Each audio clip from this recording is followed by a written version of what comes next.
So in this video, we're going to apply what we did in the last video. The last video was on creating a responsive grid. This is creating a web page based on that responsive grid. You'll notice we can go back to that grid page from here, or back to my grid applied. I've got the index and style pages up here. I'm using Chrome. And I can show you what it looks like in different tools. Galaxy, so that's 360 by 640. If I turn it sideways, you can see how it changes. And I can use this mouse to act as a finger to scroll through it. And we've got the Nexus,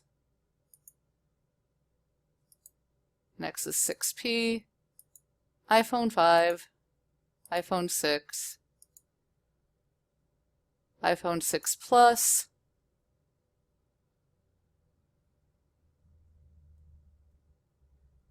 and then we can go back to our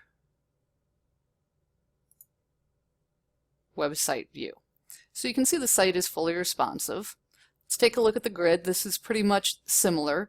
Now this is the CSS for viewport width, device width, but that works on some browsers, but I encourage you can be redundant and have that, but make sure you have the viewport content equals width device width in your head section to get this to work correctly, because if you don't have this, it doesn't work everywhere. And then we're using box sizing, border box. Containers got a maximum width of 1060, and for mobile, that comment actually doesn't belong there, it belongs here. I was moving things around earlier, but for mobile, anything under 400 pixels will go to 100%. So we can test that. You can see that if we're at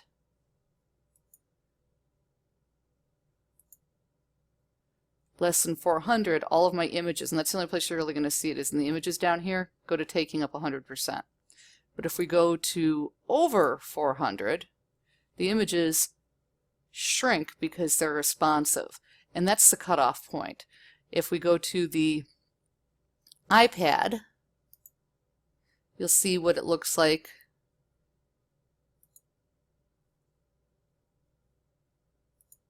full size. So it's the images that significantly change here. Anything below 768 and my buttons are going to go to 100%.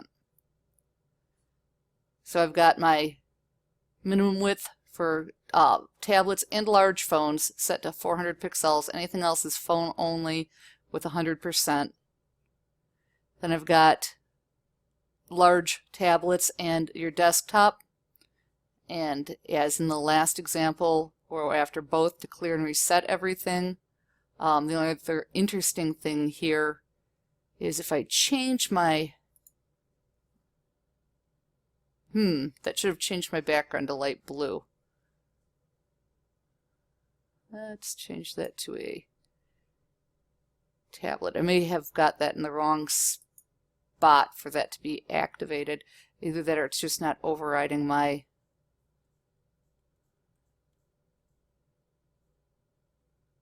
background color. Not sure why that's not working. Okay, so the masthead is set to a width of 90%. I put some drop shadows on everything here.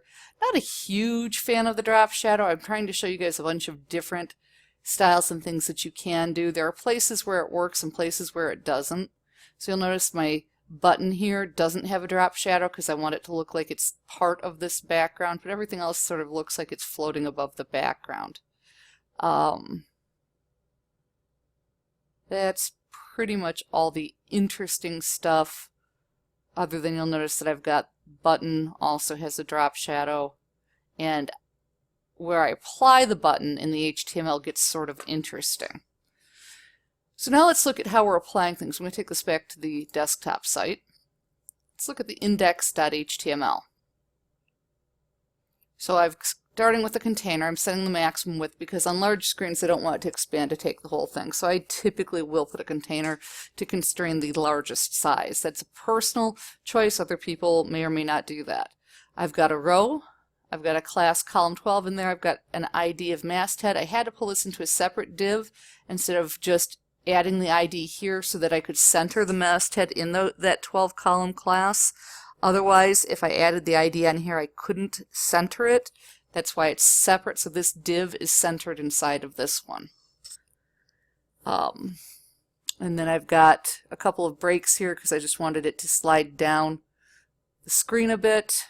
That takes you to the grid page, my H1 sample site, and that's the masthead. Then I've got another row for my buttons. You'll notice that they will either be 3 columns or 12 columns, so if you shrink the size at all, they immediately go to stretching the entire way across. And they're all just linking to themselves in their buttons. So you're either column 3, column 12, but all of them will automatically pick up the button class so that column row intersection, that whole thing becomes a button. The whole link becomes a button, the whole area becomes a button, which lets me have a nice big background. And I do this in this particular case because if I am in a tablet mode, this is for fat fingers, as we like to say in usability. And it's really based on Fitz's law, which basically boiled down is that the larger the target, the easier to hit, the nearer the target, the easier to hit. If you really want to get into usability, go read a bunch of stuff by Jacob Nielsen. He's awesome, but really larger targets are easier to hit. So when we go to the phone, I make my buttons take up the entire expanse because you would be able to hit them. And then I have a row with a single image in the center, and if I'm at full size, it takes up 4 columns with 4 columns of space on either side.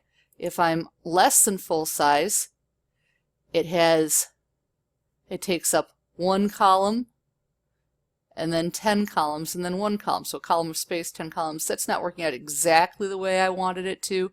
I think that my image has reached its maximum size. The next column works pretty well though. I've gone from 4, 4, and 4 to 5, 2, and 5, and that actually turned out much better than the image above it. You really need to test your code and see if everything is working the way that you intended it to.